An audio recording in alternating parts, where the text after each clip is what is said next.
Hello guys, அஸ்ஸலாமு அலைக்கும். Chicken குழம்பு எப்படி செய்யலான்னு பார்க்கலாம் வாங்க. ஒரு பேனில் 3 to 4 டேபிள் ஸ்பூன் ஆயில் எடுத்துக்கோங்க. கொஞ்சம் ஆயில் அதிகமாக இருந்தால் தான் கிரேவிக்கு நல்லாயிருக்கும். ஒரு 20 சின்ன வெங்காயம் ஒழிச்சு வச்சுக்கோங்க. இதை வந்துட்டு மிக்சியில் போட்டு 2 பல்ஸ் விட்டு எடுத்துக்கலாம். சின்ன வெங்காயம் போட்டால் தான் கொஞ்சம் நல்லாயிருக்கும் கிரேவிக்கு. பெரிய வெங்காயம் போட்டால் கொஞ்சம் ஸ்வீட்னஸ் வரும். சின்ன வெங்காயம்னா கொஞ்சம் காரமாக இருக்கும்.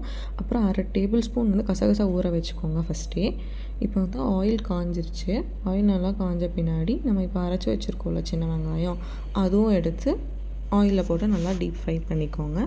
அது கூடவே உங்களுக்கு காரத்துக்கு ஏற்ற மாதிரி ஒரு 5 பச்சை மிளகா எடுத்துக்கோங்க, அதுவும் போட்டுக்கோங்க.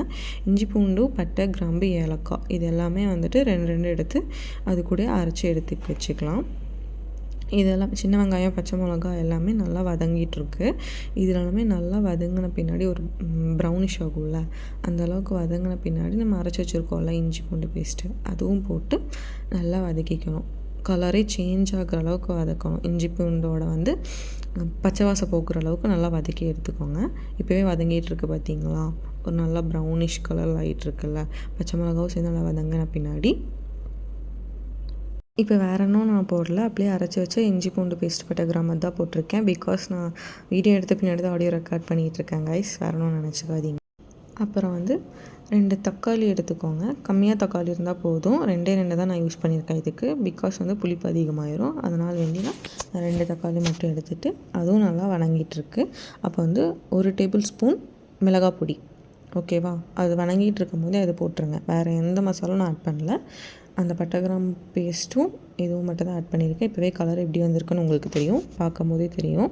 நல்லா ஒரு ப்ரௌனிஷ் கலரில் இருக்குது பார்த்தீங்களா. கிரேவியோட கன்சிஸ்டன்சி வந்து ப்ரௌனிஷ் கலரில் இருக்குது. இப்படி இருந்தால் தான் கொஞ்சம் நல்லாயிருக்கும். எவ்வளோ வணக்கிறோமோ அவ்வளோக்கு அவ்வளோ கிரேவி சூப்பராக இருக்கும்.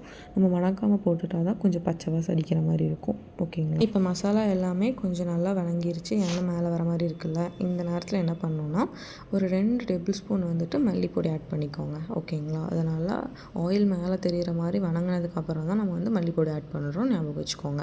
அப்போ தான் கொஞ்சம் நல்லாயிருக்கும், பார்த்துக்கோங்க அதை. இப்போ எல்லாமே சேர்ந்து நல்லா மிக்ஸ் பண்ணி நல்லா கெட்டியாக வதக்கணும். வதக்கின பின்னாடி நம்ம சிக்கன் எடுத்து வச்சுருக்கோம்ல வாஷ் பண்ணி, அதுவும் எடுத்து எல்லாமே சேர்ந்து நல்லா வதக்கிக்கணும். சிக்கனும் வந்து அந்த மசாலா கூட சேர்ந்து நல்லா ஃப்ரை ஆகிற அளவுக்கு நம்ம லோ ஃப்ளேம்லேயே வச்சு நல்லா வதக்கிக்கலாம் கைஸ், ஓகேங்களா. சிக்கன் மசாலா கூட சேர்ந்து நல்லா டீப்பாக ஃப்ரை ஆகிட்டுருக்கு. ஃப்ரை நல்லா ஆயிடுச்சு. ஃப்ரை ஆன பின்னாடி ஒரு 1/2 டேபிள் ஸ்பூன் மஞ்சள் பொடி ஆட் பண்ணிக்கோங்க. இது வந்து நான் குருமா டைப்பில் வைக்கிறேன், ஸோ அதனால தான் நான் மஞ்சள் பொடி ஆட் பண்ணுறேன், ஓகேங்களா. அப்போ தேவையான அளவு தண்ணி ஊற்றிக்கோங்க. சிக்கனுக்கு எவ்வளோ தேவையோ அந்த அளவுக்கு தண்ணி ஊற்றிக்கோங்க.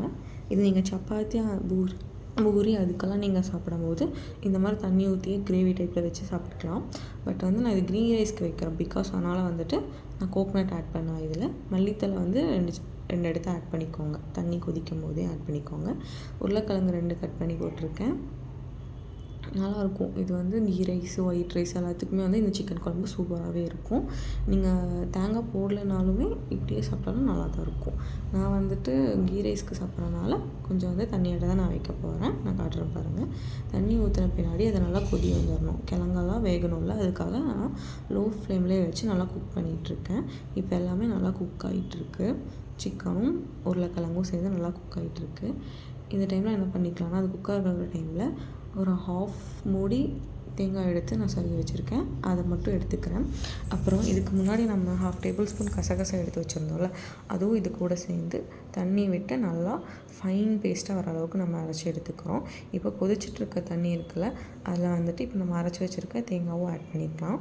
எல்லாமே சேர்ந்து நல்லா கொதி வர அளவுக்கு நம்ம வந்து குக் பண்ணணும். உங்களுக்கு இப்போ எவ்வளோ தண்ணி வேணுமோ நீங்கள் அதை ஆட் பண்ணிக்கலாம். தேங்காய் ஊற்றிட்டு கொஞ்சம் ஹை ஃப்ளேம்லேயே வச்சு குழம்பு கொதிக்கிற அளவுக்கு நல்லா வதக்கி வச்சுக்கோங்க.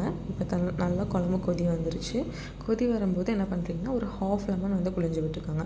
லெமன் வந்துட்டு எதுக்கு புழியணும், கொஞ்சம் புளிப்பு டேஸ்ட்டில் இருக்கணும்ல, அதனால தான் பிரியாணிக்கே வந்து ஒரு லெமன் புளி வாங்க பார்த்துருக்கீங்களா, அது மாதிரி தான் இதுக்கும் நீங்கள் ட்ரை பண்ணி பாருங்கள் கைஸ், ஓகேவா.